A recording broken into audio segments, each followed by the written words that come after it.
우주 삼라만상 우리가 보고 듣고 느끼고 경험하는 것은 부처 아닌 게 없고 도 아닌 게 없고 깨달음 아닌 게 없다.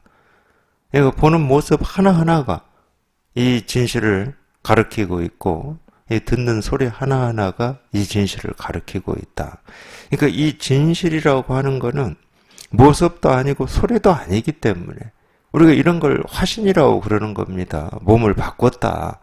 어떤 때는 모습으로 또 필요할 때는 소리로 드러내는 겁니다. 그러니까 모든 모습, 모든 소리가 다 부처예요. 이 진실 하나를 가르치고 이 진실 하나를 드러내고 있다. 이렇게 얘기할 수 있는 거예요.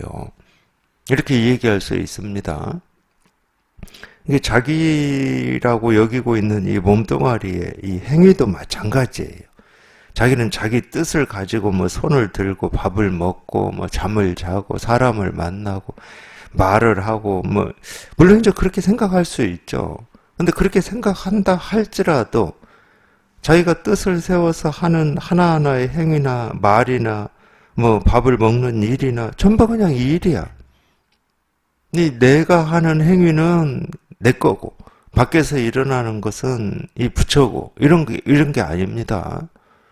밖에서 일어나는 일만 부처의 모습이고 부처의 음성이고 내가 하는 어떤 행위 하나하나는 내 삶은 내 뜻이고 내 의지다. 아니 내 뜻이고 내 의지라고 해도 상관이 없다니까. 예를 들어서 이런 거죠. 우리 이 손오공이라고 하는 저 어릴 때 이 만화로 이렇게 TV에서 해줬는데 재미있었습니다. 이 손오공과 이 삼장법사 나오잖아요. 뭐 저팔계도 나오고 하여튼 이 삼장법사하고 같이 뭐 어디를 가요. 뭐 어릴 때니까 어디 가는지는 모르겠어요. 근데 그게 이제 커서 생각을 해보니까 이 삼장법사도 벌써 이제 이 스님이잖아요. 스님. 그러니까 이 불교를 얘기하는 이 불교를 뭐 주제로 했다고 해야 됩니까? 뭐 그런 만화였어요, 보니까. 근데 그 손오공이 어쨌든 이 자기 뜻이나 자기 의지로 막 살아갑니다. 막 그 여의봉이 있잖아요. 저는 그 기억이 나는데 갑자기 여의봉을 어디 귀에서 꺼내가지고 커져라 그러면 그 커져가지고 그걸로 지금으로 치면은 이 사탄, 마귀, 나쁜 어떤 세력을 막 때려잡잖아요. 물론 손오공 뜻으로 합니다. 그렇지만 그 손오공이 온갖 무술을 하고 뭐 이 기이한 행동을 하고 뭐 온갖 요소를 부려도 전부 부처님 손바닥 아니라고 그러잖아요. 손오공의 뜻이 없어야 그게 이 도고 손오공의 뜻이 있으면 도가 아니다. 그런 건 아닙니다. 그런 건 아니에요. 제가 왜 이런 얘기를 해드리냐면 저도 공부할 때 굉장히 이렇게 난감한 문제 중에 하나가 그거였어요. 아니 사람은 무정물이나 이 자연은 자기 뜻이 없고 자기 마음이 없고 자기 의지가 없으니까 뭔가 그럴듯하고 이해가 되는 면이 있어요. 뭐 무의다, 뭐 무심이다, 뭐 이러면 이해되는 면이 있는데 사람은 그렇지 않잖아. 뭐 이런 생각이 있었어요. 사람은 자기 뜻을 가지고 행동을 하니까 만들어내기도 하고 취하기도 하고 버리기도 하고 욕심도 내고 남한테 선행도 하고 남을 괴롭히기도 하고 이러는 건데 그러니까 사람한테는 선악이 있는 거 아니야? 선과 악이 있죠. 자기뿐만이 아니라 남한테 도움이 되는 행위를 우리가 선이라고 그러고 자기나 남한테 해를 끼치는 걸 악이라고 그러잖아요. 이건 내 뜻과 내가 어떻게 마음 먹느냐에 따라서 할 수 있는 거잖아. 그러니까 사람은 어떤 의지가 있고 그걸 뭐 자유의지라고 해도 좋고 내 의지라고 해도 좋은데 이게 있는데 이거하고 좀 다른 거 아니야? 저는 그 부분이 저한테 걸려 있었어요. 제가 이 공부를 할 때. 그래서 그런 뜻을 다 없애야 되고 그런 의지를 다 없애야 되고 막 이러는 줄 알았습니다. 근데 그렇지 않아요. 손오공하고 똑같아. 뭐 지가 뜻을 세우고 의지를 세워 보십시오. 의지가 있든 없든 부처님의 손바닥 아닙니다. 내가 의지를 가지고 선을 행하고 악을 행한다. 다 부처님의 손바닥 아니에요. 다 이 법의 일이라고. 이 일이라고. 그러면 이 법이라고 하는 거는 옳은 일을 해도 법이고 그런 일을 해도 법이면 이게 뭐야? 이럴 수 있거든요, 우리가. 생각으로는 그럴 수 있어요. 근데 진실로 통해 보십시오. 그러니까 육조 스님도 그렇게 가르쳤습니다. 선도 생각하지 말고 악도 생각하지 마라. 근데 이 이야기는 저희가 지금 이렇게 공부하고 있는 불교에만 있는 게 아니에요. 이 기독교에도 있습니다. 선악과. 이 선과 악이라고 하는 그 생각을 하자마자, 그 분별을 하자마자 에덴 동산에서 쫓겨나잖아요. 이 에덴 동산은 뭐냐? 분별 이전의 일이고 분별 이전의 이 땅이거든. 분별의 이전의 땅은 어떤 땅이에요? 불교에서는 그걸 불국토라고 그러고 정토라고 그래요. 법계라고 그러죠. 기독교에서는 그게 하나님의 땅입니다. 하나님의 세계고. 근데 한번 잘 보시라고, 잘. 그러면 에덴 동산이라고 하는 여기는 하나님의 땅이고, 여기에서 쫓겨난 이 다른 땅은 하나님의 땅이 아니고, 뭐, 마귀, 사탄의 땅이냐? 그렇지가 않아요.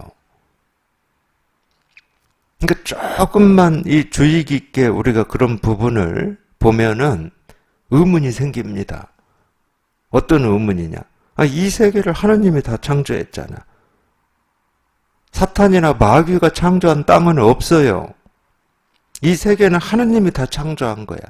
그러면 에덴 동산만 하나님의 땅이고 에덴 동산 밖 쫓겨났다고 하는 이 밖에는 하나님의 땅이 아닌 땅이 될 수가 없죠. 그러면 우리가 그러니까 조금 주의를 기울여야 되는 겁니다.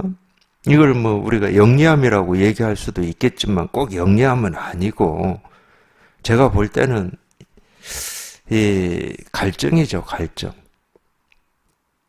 그러면 이게 무슨 얘기냐? 이거에 대한 의문이 생기죠.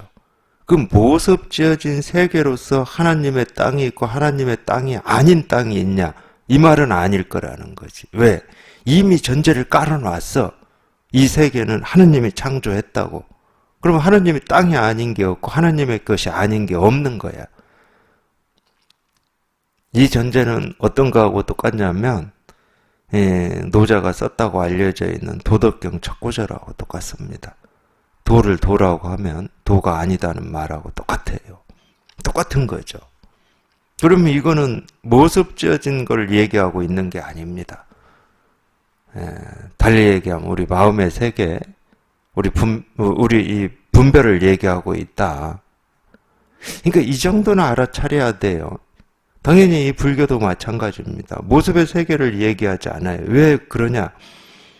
다 부처의 땅이고 부처의 세계거든. 중생의 세계는 따로 없어요. 우리가 살아가는 이 세계는 부처의 세계입니다. 정토입니다.